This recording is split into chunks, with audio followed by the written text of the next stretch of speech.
और असलम मियाँ, क्या हाल है? अस्सलाम वालेकुम, माफ करिए मैं आपको देख नहीं पाया। वालेकुम अस्सलाम। कोई बात नहीं बेटा। और तुम्हारी अम्मी ठीक है? जी अल्लाह का करम है, अब पहले से आराम है। बहुत अच्छे, जीते रहो बेटा। मानना पड़ेगा, अपने अब्बू के जाने के बाद तुमने बड़ी हिम्मत से काम लिया और अपनी अम्मी की सेहत को भी आखिरकार संभाल ही लिया। जी बहुत शुक्रिया आपका। अच्छा इजाजत दीजिए, काम पर जाना है। अस्सलाम वालेकुम। यही कोई 18 साल के आसपास की उम्र होगी असलम की, जब उस पर जिम्मेदारियों का बोझ पड़ गया। 1 साल पहले ही असलम के अब्बू की मौत हो गई थी। पति के चले जाने का गम असलम की अम्मी से बर्दाश्त न हुआ और वो भी बीमार रहने लगी। सबको लगने लगा था कि अब वो भी नहीं बच पाएंगी, लेकिन असलम की देखरेख और दुआओं ने उसकी अम्मी को हिम्मत दी और वो पहले से कुछ बेहतर हो गई। अब घर में बस 2 ही लोग थे, असलम और उसकी अम्मी। असलम को पढ़ाई छोड़कर काम धंधे पर लगना पड़ा। वो सुबह जल्दी उठता, घर के सारे काम करता और फिर नमाज पढ़ने के बाद काम करने फैक्ट्री चला जाता। ऐसे ही वक्त गुजर रहा था। फिर एक सुबह अरे असलम बेटा तू छोड़ दे, ये सब झाड़ू वाड़ू मैं कर लूंगी। नहीं अम्मी, अपनी हालत देखो जरा, अभी पूरी तरह से ठीक नहीं हुई हो। आप बस आराम करो और देखो मैं कैसे फटाफट सारे काम निपटा देता हूँ। या अल्लाह, या तो मुझे उठा ले या फिर मुझे पहले की तरह भला चंगा कर दे। मेरी इस हालत की वजह से मेरे बच्चे को कितना काम करना पड़ता है। या अल्लाह, मेरी अम्मी की बस दूसरी वाली दुआ कबूल कर लेना, क्योंकि अगर ये चली गई तब भी रोटी मुझे बनानी ही पड़ेगी। इसलिए इन्हें जल्दी से ठीक कर दो ताकि रोज बढ़िया बढ़िया खाने को मिले। इतना कहकर असलम जाकर अपनी अम्मी के गले से लग गया। फरहा भी मुस्कुराने लगी और प्यार से उसका सिर सहलाने लगी। घर के काम निपटाने के बाद असलम फैक्ट्री की तरफ चल पड़ा, जहां असल में सिलाई मशीन बनाने का काम होता था। फैक्ट्री के मालिक अरमान मियाँ बड़े ही भले आदमी थे। अल्लाह का दिया सब कुछ था उनके पास। असलम को मिलाकर करीब 50 मजदूर वहां सिलाई मशीनें बनाते थे, जो बाद में पूरे इलाके में सप्लाई होती थी। असलम के अब्बू भी पहले इसी फैक्ट्री में काम किया करते थे। फिर उनके इंतकाल के बाद अरमान मियाँ ने उनकी जगह असलम को रख लिया। असलम अपने अब्बू की तरह ही बहुत मेहनती और ईमानदार था। कुछ दिन बाद बकरीद आने वाली थी।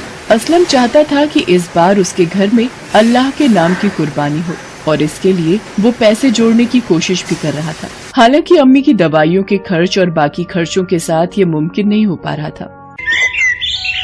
असलम कहाँ खोया हुआ है? नहीं अम्मी, वो बस ऐसे ही कुछ सोच रहा था। क्या बात है बेटा, मुझसे बोलना। कुछ नहीं अम्मी, इस बार मैं जरूर कुछ ऐसा करूँगा कि आपको नाज होगा मुझ पर। अरे मेरे बच्चे, मुझे तो हमेशा से तुझ पर नाज है। तुझ जैसा बेटा तो बड़े नसीबों से मिलता है। असलम किसी भी तरह से इस बार बकरीद का त्योहार अपने घर में अच्छे से मनाना चाहता था और इसके लिए उसने 3000 रुपए बचा भी लिए थे। फिर बकरीद से 1 हफ्ते पहले वो बकरा मंडी जाने के लिए तैयार होने लगा। असलम कहाँ जा रहा है तू? आज तो तेरी छुट्टी है ना? जी अम्मी छुट्टी तो है, बस एक दोस्त से मिलने जा रहा हूँ, जल्दी आ जाऊंगा। कुर्बानी के लिए बकरा लाकर असलम अपनी अम्मी को खुश करना चाहता था, इसलिए उसने उस वक्त उनसे कुछ भी नहीं बताया। इसके बाद वो अपने घर से निकला, बकरा मंडी की तरफ जाने वाले ऑटो में बैठ गया। कुछ दूर चलने के बाद अचानक ही उस ऑटो का पिछला पहिया निकल गया। ऑटो तेजी से एक तरफ घूमा और फिर पलट गया। इत्तेफाक से ऑटो के ठीक पीछे एक कार थी, जिसके ड्राइवर ने ऑटो को पलटता देखकर कार को बहुत तेजी से घुमाया और वो कार पास के ही एक बड़े से पेड़ से जाकर भिड़ गई। उधर ऑटो पलटने की वजह से असलम का सिर भी चकराया हुआ था। गनीमत ये थी कि उसे कोई गहरी चोट नहीं आई। उसने खुद को संभाला और फिर ऑटो में सवार बाकी लोगों की मदद करने लगा। चलो अल्लाह का शुक्र है किसी को ज्यादा चोट नहीं आई। तभी असलम की नजर उस कार पर पड़ी। उसने फौरन जाकर कार के अंदर देखा तो कार में उसकी ही उम्र का एक नौजवान था। एक्सीडेंट की वजह से उसके सिर से काफी खून बह रहा था और वो बेहोश था। असलम ने बिल्कुल देरी नहीं की और फौरन वहीं से एक दूसरा ऑटो बुक किया और उसे नजदीक के अस्पताल लेकर पहुंचा। डॉक्टर साहब इन्हें बचा लीजिए। क्या हुआ इन्हें? इनकी कार का एक्सीडेंट हो गया और ये बेहोश हो गए हैं। चोट तो आपको भी लगी है, आप भी इनके साथ थे क्या? नहीं सर, पर उससे क्या फर्क पड़ता है? अल्लाह की खातिर आप पहले इनका इलाज शुरू कीजिए। देखो बेटा, इनके सिर पर गहरी चोट लगी है, पता नहीं जख्म कितना गहरा है। कुछ टेस्ट करने पड़ेंगे तभी हम आगे कुछ कर पाएंगे। तो ऐसा करो, तुम काउंटर पर 5000 रुपए जमा कर दो। इतना कहकर डॉक्टर वहाँ से चले गए और असलम गहरी सोच में पड़ गया।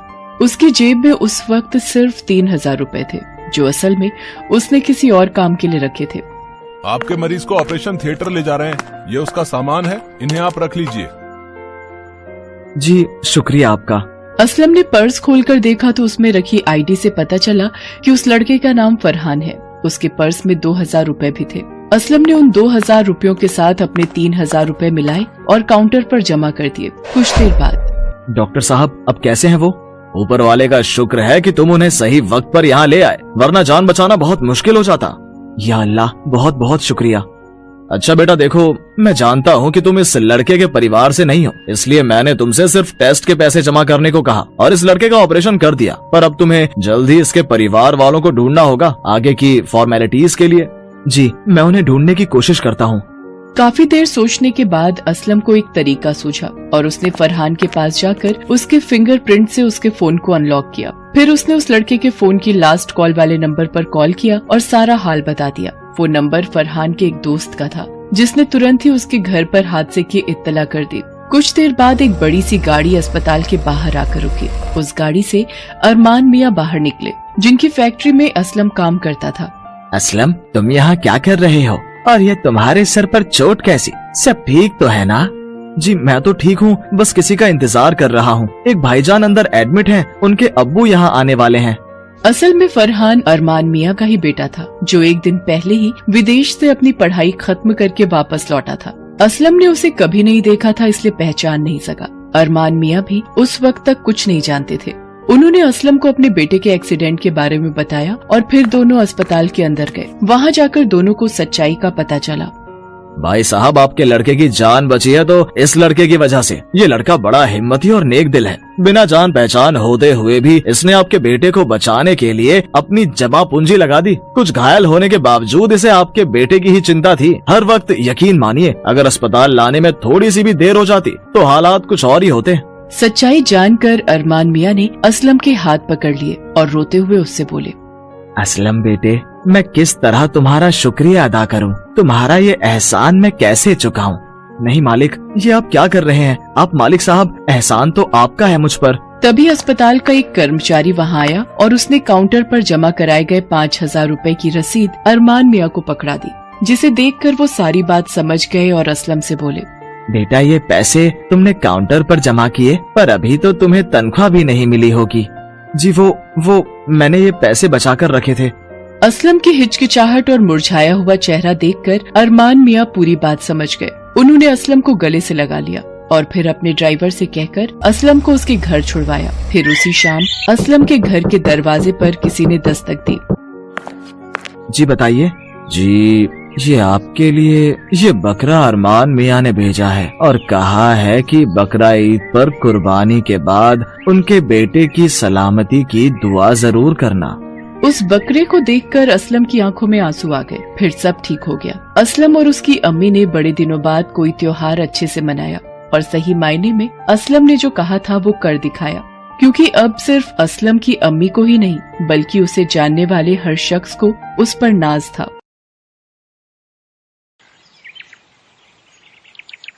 अरे अकरम, हो गया क्या? नहीं अब्बा, अभी कम से कम आधा घंटा और लगेगा। ऐसी क्या दिक्कत हो गई भाई? अब्बा, इंजन का पिस्टन घिस गया है, बदलना पड़ेगा। या अल्लाह, इसमें तो वक्त लग जाएगा। तुम कर तो लोगे ना, या फिर मैं लगूं साथ में? अब्बा यकीन रखिए, मैं कर लूंगा। अच्छी बात है, पर चलो पहले खाना खा लो, फिर कर लेना। ठीक है अब्बा। ये है अकरम और उसके अब्बा रहमान, जो अकबरपुर में रहते हैं। अकरम के अब्बा रहमान की मोटरसाइकिल रिपेयर की दुकान है, जो वो कई साल से चलाते आ रहे हैं। आमदनी ज्यादा नहीं थी तो बड़ी मुश्किल से घर का खर्चा चल पाता था। इसी के चलते उनका बेटा अकरम भी 10वीं से आगे पढ़ाई नहीं कर पाया। रहमान और अकरम सारा दिन दुकान संभालते और अकरम की माँ रसीदा घर। मजा आ गया, अम्मी ने क्या बढ़िया सब्जी बनाई थी आज। हाँ, तुम्हारी अम्मी की बनाई भिंडी का तो हर कोई दीवाना है। अच्छा ये बताओ कि उस्मान मियाँ कब आने का बोल गए बाइक लेने के लिए? जी वो शाम तक आ जाएंगे। वो बोल रहे थे कि बार बार प्लग शॉर्ट हो रहा है। मैं तो देखते ही समझ गया था कि या तो हेड गया या पूरा पिस्टन ही बदलना पड़ेगा। तो पिस्टन बदले बिना काम नहीं चलेगा क्या? नहीं अब्बा, पूरा पिस्टन ही बदलना पड़ेगा, कोई जुगाड़ हो नहीं पाएगा। नहीं, ऐसा करो, नया पिस्टन ही लगा दो। खुदा ना खास्ता कहीं रात बिरात अगर गाड़ी ने धोखा दे दिया तो उस्मान मियाँ मेरे गले पड़ जाएंगे। ठीक है अब्बा, मैं बस अभी लग जाता हूँ काम पर। रहमान बहुत ही ईमानदार और मेहनती थे और यही गुण अकरम को भी उनसे मिला था। बल्कि असल में तो अकरम इस काम में अपने अब्बा से भी ज्यादा होशियार हो गया था। दरअसल उसे गाड़ियों का शौक बचपन से ही था। पेचकस, प्लास और पानी, यही सब उसके बचपन के खिलौने थे। वो जब भी दुकान पर खाली होता तो कुछ न कुछ नया बनाने की कोशिश में लगा रहता। उसकी इस आदत को देखकर उसके सारे दोस्त उसे पागल कहकर उसका मजाक उड़ाते थे। फिर एक दिन, अकरम सुनो जरा। जी अब्बा। देखो, मैं जरा उस्मान भाई के साथ बगल के गांव जा रहा हूँ, तुम अपना और दुकान का ख्याल रखना। अच्छा अब्बा, वैसे कोई खास काम से जा रहे हो?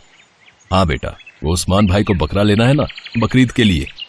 अरे हाँ, पर अब्बा अभी तो कई महीने बाकी हैं। अरे बकरीद से ऐन पहले, पता है ना बकरे कितने महंगे हो जाते हैं, थोड़ा पहले खरीद लेंगे तो सस्ता मिल जाएगा। उस्मान भाई जिद कर रहे थे कि मैं साथ चलूं, तो मैं उन्हीं के साथ जा रहा हूँ। ठीक है अब्बा, अपना ख्याल रखिएगा। रहमान की आमदनी ज्यादा नहीं थी, इसलिए वो अपने लिए तो बकरा खरीद नहीं सकता था, पर वो अपने पुराने दोस्त उस्मान के लिए बकरा खरीदने उसके साथ चल दिया। रहमान के जाने के बाद अकरम दुकान में हर रोज की तरह कुछ नया बनाने की कोशिश करने लगा। शाम हुई तो रहमान और उस्मान एक बकरे को साथ लेकर वापस आ गए। अरे बाबा, ये तो खूब तगड़ा बकरा है। हाँ, कीमत भी तो अच्छी चुकाई है उस्मान भाई ने इसके लिए। अब चाचा, कितने का मिला आपको ये बकरा? अरे पूछो मत, 15,000 मांगे थे इसके, बड़ी मुश्किल से 12,000 में लेकर आया हूँ। सच में बड़ा महंगा पड़ा आपकी बार। अच्छी बात है। अच्छा चाचा, ये तो बताइए आपकी बाइक कैसी है, मतलब वो ठीक तो चल रही है ना? हाँ बढ़िया एकदम। रहमान भाई बकरे के चक्कर में बताना ही भूल गया, भाई मान गए, आपने तो हमारी बाइक एकदम ही चकाचक कर दी। शुक्रिया भाई, पर इस बार सारा काम अकरम ने अकेले किया है आपकी बाइक में। अच्छा, अब क्या बात कर रहे हो? माशाअल्लाह, देखना रहमान भाई, अकरम एक दिन जरूर कुछ बनकर दिखाएगा। इंशाअल्लाह भाई। वक्त गुजरने लगा और कई महीने बीत जाने के बाद बकरीद नजदीक आ गई। फिर एक सुबह जब अकरम और रहमान अपने घर में सो रहे थे, तभी तेज हल्ले से उनकी नींद खुल गई। अब्बा उठिए, देखिए जरूर कुछ तो हुआ है बाहर। अरे हाँ, क्या हो रहा है, अब बाहर जाके देखना पड़ेगा। रहमान और अकरम घर से बाहर निकले तो देखा कि उनके मोहल्ले में रहने वाला फुरकान जोर जोर से चिल्ला रहा था। मेरा बकरा चोरी हो गया, मेरा बकरा चोरी हो गया, या अल्लाह, अब मैं क्या करूं, अब मैं कुर्बानी कैसे करूंगा? बकरा चोरी हो गया? और कब और कैसे? देखो ना रहमान भाई, रात में बकरे को यहीं बांधा था और जब सुबह उठा तो देखा कि कोई मेरा बकरा खोल के ले गया। पूरे 15,000 देकर खरीदा था मैंने वो। आसपास देख लो फुरकान भाई, कहीं रस्सी खोल कर चला गया हो। हर तरफ देख लिया रहमान भाई, वो चोरी ही हुआ है, पता नहीं कौन उसे खोल ले गया। पूरा मोहल्ला इसी चिंता में था कि आखिर वो बकरा गया कहाँ। 2 दिन बाद मोहल्ले के एक और घर से फिर बकरा चोरी हो गया। अब तो हर कोई परेशान हो गया। 2 दिनों में मोहल्ले से 2 बकरे गायब हो गए थे। चोर बहुत ही शातिर था और किसी की पकड़ में नहीं आ रहा था, लेकिन अब सभी सतर्क हो गए थे और अपने अपने बकरों का खास ख्याल रखने लगे थे। लेकिन इसके बावजूद अगले दिन ही उस्मान के घर से भी बकरा चोरी हो गया। ये वही बकरा था जो उस्मान और रहमान दोनों एक साथ खरीद कर लाए थे। बकरा चोरी होने से दुखी उस्मान से फिर रहमान ने कहा, अब क्या करें भाई, शायद अल्लाह को यही मंजूर था। नहीं रहमान भाई, मैंने देखा था उसे रात को, वो चोर, वो एक औरत है। क्या बात कर रहे हो भाई? हाँ रहमान भाई, रात में खटपट हुई तो मैं फौरन बाहर आया। मैंने देखा कि एक औरत बुरके में मेरा बकरा खोलने की कोशिश कर रही थी। जब मैंने उसे रोकने की कोशिश की तो उसने मुझे ऐसा मुक्का मारा कि मैं तो बेहोश ही हो गया, और जब होश आया तो मेरा बकरा गायब था। उस्मान की बात सुनकर हर कोई हैरान था। पूरे इलाके में ये खबर फैल गई कि चोर एक औरत है जो रात के अंधेरे में बुर्का पहनकर आती है और लोगों के घरों से बकरे खोलकर ले जाती है। इसके बाद रहमान की दुकान में बहुत बुरा हुआ उस्मान चाचा के साथ। हाँ, और बताओ, चोर एक औरत है, खुदा खैर करे। अब्बा, अब मुझे नहीं लगता कि वो एक औरत है। क्यों, ऐसा क्यों लगता है तुम्हें? आप खुद ही सोची ना कि 5 फीट की दीवार फांद दी और उस्मान चाचा जैसे हट्टे कट्टे आदमी को एक मुक्के में बेहोश कर दे। अब और फिर इतना तगड़ा बकरा बगल में दबाकर एक औरत भला ले जा सकती है क्या? बात तो ठीक है तुम्हारी, पर अब करें तो क्या करें? एक तरकीब है मेरे पास। इतना कहते ही अकरम अपनी दुकान में गया और कुछ लोहे के पाइपों को साथ लेकर बैठ गया। वो उनकी वेल्डिंग करने लगा। फिर रात में, अब्बा ये लीजिए, तैयार हो गया हमारा बकरा, अब ये पकड़वाएगा उस चोर को, है, पर ये तो, लेकिन ये कैसे पकड़वाएगा उस चोर को? बस अब आप देखते जाइए, कल सुबह तक तो वो चोर सबके सामने होगा। दरअसल अकरम ने लोहे का एक नकली बकरा बनाकर तैयार कर दिया था और उस पर ऐसा पेंट किया था जिससे वो बिल्कुल असली बकरा लग रहा था। अकरम ने जानबूझकर उस नकली बकरे को अपने घर के खुले आंगन में बांध दिया और आराम से सोने चला गया। थोड़ी ही देर बाद अचानक बाहर के किसी के जोर से चीखने की आवाज आई। अब्बा उठिए, काम हो गया है? चलो चलो जल्दी चलो। जैसे ही अकरम और रहमान आंगन में आए तो उन्होंने देखा कि वाकई वहां पर बुर्का पहने चोर जमीन पर औंधे मुंह गिरा पड़ा था। अकरम और रहमान ने फौरन जाकर उसे पकड़ लिया और फिर पूरे मोहल्ले को इकट्ठा किया। वाह भाई अकरम, जो काम कोई नहीं कर पाया वो तुमने कर दिखाया। लेकिन ये तो बताओ, आखिर कैसे पकड़ा इस चोर को तुमने? चाचा, इस चोर को उल्लू बनाने के लिए मैंने लोहे का नकली बकरा बनाया और उसके गले में रस्सी के बजाय करंट वाली बिजली की तार बांध दी। बस फिर जैसे ही इस चोर ने बकरे को छुआ, हो गया इसका काम। बहुत बढ़िया बेटा, चलो अब जरा इन मोहतरमा का चेहरा तो देखें और फिर इनसे अपने बकरे भी तो वापस लेने हैं। रसीदा बहन, जरा जाइए तो। उस्मान के कहने पर जैसे ही अकरम की मां रसीदा ने चोर के चेहरे से पर्दा हटाया तो वहां मौजूद हर कोई हैरान रह गया। बुरके के अंदर कोई औरत नहीं बल्कि फुरकान था, वही फुरकान जिसका बकरा सबसे पहले चोरी हुआ था और उसके बाद से ही लगातार बकरे चोरी हो रहे थे। उस्मान ने आगे बढ़कर फुरकान से पूछा, क्यों बे, क्या है ये सब है? तेरा तो खुद का बकरा चोरी हुआ था ना, सच सच बता वरना। मुझे माफ कर दो भाईजान, माफ कर दो, मेरे मन में लालच आ गया था इसलिए मैंने आप सबके बकरे चुराए। पर तेरा खुद का बकरा वो कहाँ गया? वो असल में मैंने अपना बकरा बेच दिया था और फिर आप सबसे झूठ कहा कि वो चोरी हो गया, ताकि आप सब मुझे बेचारा समझे और मुझ पर कोई शक ना करे। मुझे लगा था कि ऐसा करके मैं कभी पकड़ा नहीं जाऊंगा और सबके बकरे ईद से ऐन पहले महंगे दामों पर बेचकर खूब पैसे कमाऊंगा। बेटा, चाल तो तेरी अच्छी थी पर मेरे अकरम के सामने चल नहीं पाई। इसके बाद मोहल्ले के लोगों ने फुरकान को पुलिस के हवाले कर दिया और फिर सभी ने होशियार अकरम की पीठ थपथपाई। साथ ही बकरीद का त्योहार भी खूब हंसी खुशी के साथ मनाया।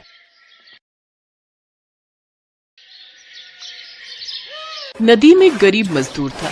गरीबी के चलते आज उसे असलम खान के घर मजदूरी करनी पड़ी। असलम खान के यहाँ बकरा ईद का जश्न होने वाला था, इसलिए असलम खान ने मकान के ऊपर की छत बनवाने का काम शुरू किया। नदीम बाकी के कुछ मजदूरों के साथ छत के काम में लग गया। अरे रशीद मियाँ, ये क्या, कमजोर से मजदूर काम के लिए बुला लिए? अगर ऐसे ही ढीले बनकर काम करेंगे तो इस बकरा ईद की जगह अगली बकरीद तक ये छत बनकर तैयार होगी। चिंता मत करो हुजूर, आपका काम समय से पहले करवा कर ही मैं दम लूंगा। अभी इनके रोटी खाने का समय हो रहा है, इसीलिए थोड़े आलसी हो गए हैं। ओ नदीम, छत का उधर का हिस्सा कितना बनकर तैयार हुआ है? हुजूर बस थोड़ा काम बाकी है, फिर हम सब इधर की तरफ लग जाएंगे। 3 से 4 दिन में छत बनकर पूरी तैयार हो जाएगी। हुजूर, कुर्बानी का बकरा आ गया है, जैसा आपने बोला था बिल्कुल वैसा। अरे वाह, इस बार तो बकरा ईद पर मजा ही आ जाएगा। लेकिन बात सुन, अच्छे से बांध देना ताकि कोई चुरा ना पाए। आजकल किसी का कोई भरोसा नहीं, लोग अपना बकरा ईद मनाने के लिए सुना है दूसरों के बकरे को चोरी कर लेते हैं। और वैसे भी हमारे यहाँ तो मजदूर काम कर रहे हैं, इनमें से किसी का क्या भरोसा, कब किसकी नीयत बिगड़ जाए। असलम खान उन गरीब मजदूरों की तरफ टेढ़ी निगाह करके देखने लगा।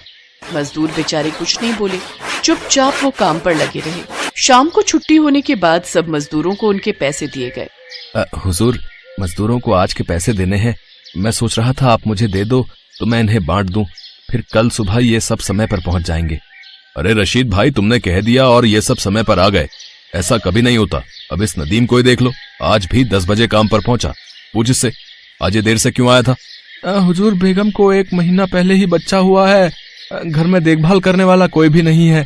पत्नी की तबीयत ठीक नहीं थी, इसलिए बच्चे की देखभाल कर रहा था, तभी आने में देर हो गई। मैं कल समय पर आऊंगा मालिक। तो फिर तो काम पर क्यों निकला है? घर में बच्चे की और बेगम की देखभाल ही कर ले, काम करने की क्या जरूरत है? देख रशीद, मैं तो सोच रहा हूँ तू इसकी जगह किसी और मजदूर को पकड़ ले, नहीं तो ये रोजाना ही देर से आएगा। नहीं, अब मुझे आने में देर नहीं होगी मालिक, मैंने बेगम की अम्मी को बुला लिया है, कुछ दिन वो यहाँ रह जाएंगी, फिर मुझे समय पर आने को मिल जाएगा। ऐसे मुझे काम से मत निकालो हुजूर, बड़ी मुश्किल से मैं घर परिवार चलाता हूँ, मुझे बड़ी परेशानी हो जाएगी। हुजूर, कुछ दिन और देख लेते हैं, अगर नहीं आया तो मैं खुद इसे काम से निकाल दूंगा।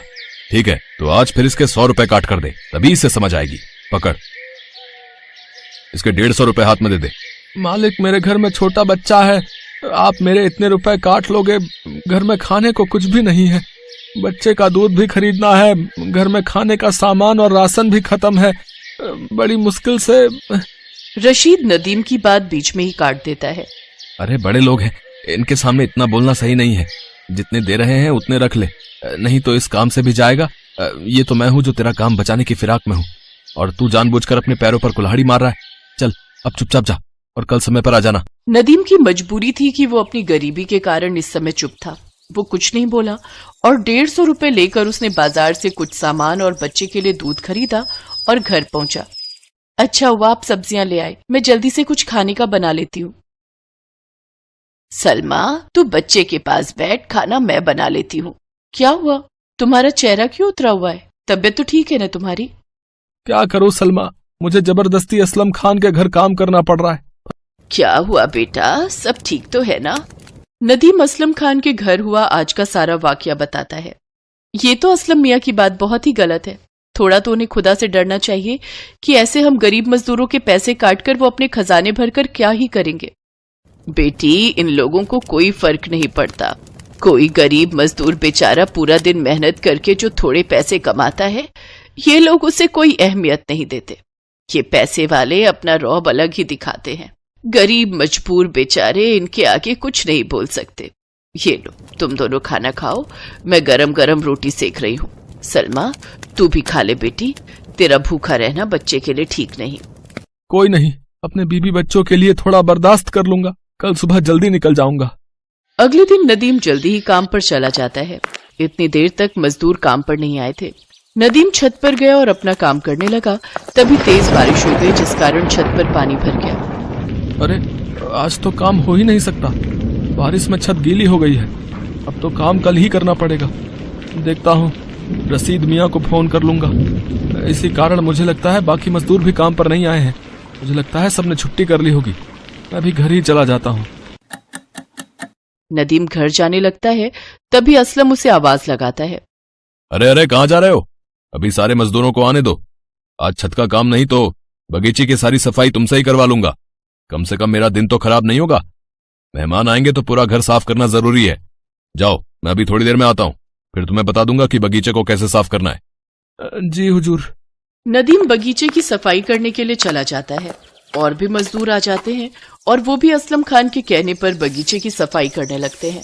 सफाई करते हुए नदीम गमले को हटाकर साइड में रख रहा था, तभी उसके हाथ से गमला छूट गया। असलम खान गुस्से में आ जाता है और नदीम को थप्पड़ मार देता है। तुम्हें पता भी है जो गमला तुमने तोड़ा उसकी कीमत कितनी थी? मेरे खास दोस्त ने यह गमला तोहफे में मुझे दिया था और तुमने इतना कीमती गमला तोड़ दिया। मैं पहले ही रशीद को कह रहा था कि तुम्हें काम पर न रखे, पर उसने मेरी बात नहीं मानी। नहीं तो तुम आज इतना बड़ा नुकसान न करते। अब दूर हो जाओ मेरी नजरों से, जाओ यहां से, और मुझे अपनी शक्ल मत दिखाना। मालिक, मैंने जानबूझकर नहीं तोड़ा, गलती से मेरे हाथ से छूट गया। ऐसे मुझे नौकरी से मत निकालो हुजूर, मेरे लिए बड़ी मुश्किल हो जाएगी। तू ऐसे नहीं मानेगा। रुक, मैं नौकरों को बुलाकर अभी तुझे धक्के मारकर यहां से निकलवाता हूँ। जैसे ही असलम गुस्से में आगे बढ़ता है, अचानक उसके पैर में एक सांप काट लेता है और असलम छटपटाकर जमीन पर गिर जाता है। नदीम और बाकी मजदूर ये सब देख रहे थे। अरे इन्हें तो सांप ने काट लिया, मुझे जल्दी ही कुछ करना होगा। अरे तू पागल है, हैं? जो इसकी मदद कर रहा है, हैं? ये हमारे साथ कितना बुरा सलूक करता है, हैं? मरने दे, इसकी यही सजा है। इनकी मदद करने की कोई जरूरत नहीं है, चल यहाँ से। नहीं नहीं इमरान भाई, ये गलत है। मैं इन्हें इस हालत में छोड़कर नहीं जा सकता। मुझे ही कुछ करना होगा, मुझे ये जहर निकालना होगा। असलम खान की आंखें बंद होती जा रही थी, पर उसे पता था कि नदीम उसके पास ही बैठा है। तभी रशीद भी आ जाता है। नदीम कोशिश करके असलम के पैर से जहर निकाल देता है, पर इस कोशिश में नदीम भी थोड़ा बेहोश होने लगता है। इतनी देर में रशीद फोन करके डॉक्टर को भी बुला लेता है। घबराने की कोई बात नहीं है, असलम मियाँ खतरे से बाहर है। नदीम को भी मैंने इंजेक्शन लगा दिया है, उसकी तबीयत में भी सुधार है। कुछ देर बाद दोनों की तबीयत ठीक हो जाती है। आपको पता है, आज नदीम ने अपनी जान पर खेलकर आपकी जान बचाई है। हाँ बेगम, जब मैं बेहोशी में आ रहा था, उसी हालत में मुझे धुंधला सा दिखाई दे रहा था कि नदीम मेरी मदद कर रहा है। फिर अचानक मैं बेहोश हो गया। नदीम, मुझे माफ कर दो। मैंने तुम्हारे साथ इतना बुरा सलूक किया, फिर भी तुमने मेरी मदद की। मैं तुम्हारा शुक्रिया कैसे अदा करूं, मुझे समझ नहीं आ रहा। मालिक, आपकी जान बच गई, मुझे और कुछ नहीं चाहिए। असलम बेटा, वैसे तो नदीम ने तुम्हारे लिए जो किया है, उसके बदले जितना भी करो वो कम है। क्योंकि इस एहसान को चुकाना बेहद नामुमकिन है। पर तुम अपने हाथों से बकरा ईद पर नदीम और बाकी सब मजदूरों को तोहफे देकर इनके चेहरे पर खुशी ला सकते हो। जी अब्बू, आप ठीक कह रहे हो। इस बार नदीम और बाकी सब मजदूर अपने अपने घरों में खूब बढ़िया तरीके से बकरा ईद मनाएंगे। आप सब बेफिक्र रहो, इस बार बकरा ईद पर आप सबको मेरी तरफ से ढेरों उपहार दिए जाएंगे। और फिर ऐसा ही हुआ। असलम खान ने नदीम और बाकी सभी मजदूरों को बकरा ईद के दिन ढेरों तोहफे और रुपए पैसे उपहार में दिए, ताकि वो सब भी खुशी से अपने घर में बकरा ईद का जश्न मना सके। नदीम ने और बाकी सब मजदूरों ने खूब धूमधाम से बकरा ईद मनाई। सब मिलकर खुदा का शुक्रिया अदा करते हैं। असलम खान ने उस दिन से अपने व्यवहार को बदल लिया।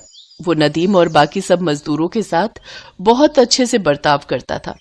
असलम ने और भी लोगों के घर नदीम और बाकी मजदूरों को काम दिलवाया और वो पूरा ध्यान रखता था कि रशीद नदीम और सभी मजदूरों को सही तरीके से पैसे बांटे, ताकि किसी भी मजदूर के साथ कुछ भी गलत ना हो और सभी मजदूरों का घर परिवार ठीक से चलता रहे।